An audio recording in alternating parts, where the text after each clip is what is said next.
आज है दिवाली जिसका बेसब्री से सबको इंतजार था और शायद मुझे भी। आई नो कि मैं बहुत लेट डाल रही हूँ, लेकिन क्या करूँ, मेरी आदत तो आपको पता है। और कौन सा आप वेट कर रहे थे इसके लिए, और किसी काम की ना रहते हुए भी फुर्सत नहीं थी।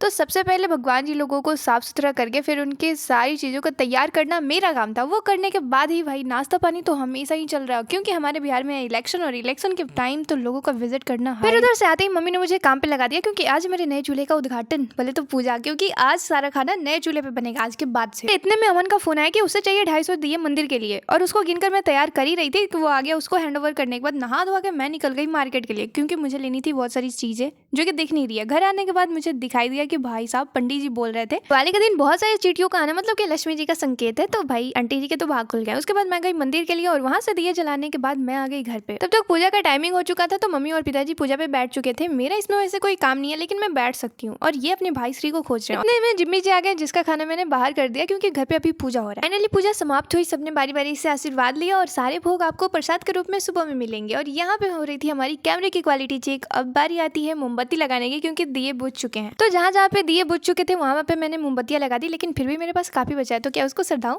तो आप लोगों को happy Diwali too late not advance. सारी चीजें होने के बाद अब हम बढ़ेंगे भोजन की तरफ। तो सारे खाने बन चुके हैं, अब बस बारी इसी की थी, तो ये मम्मी तल रही है, उसके बाद हम खाना खाएंगे।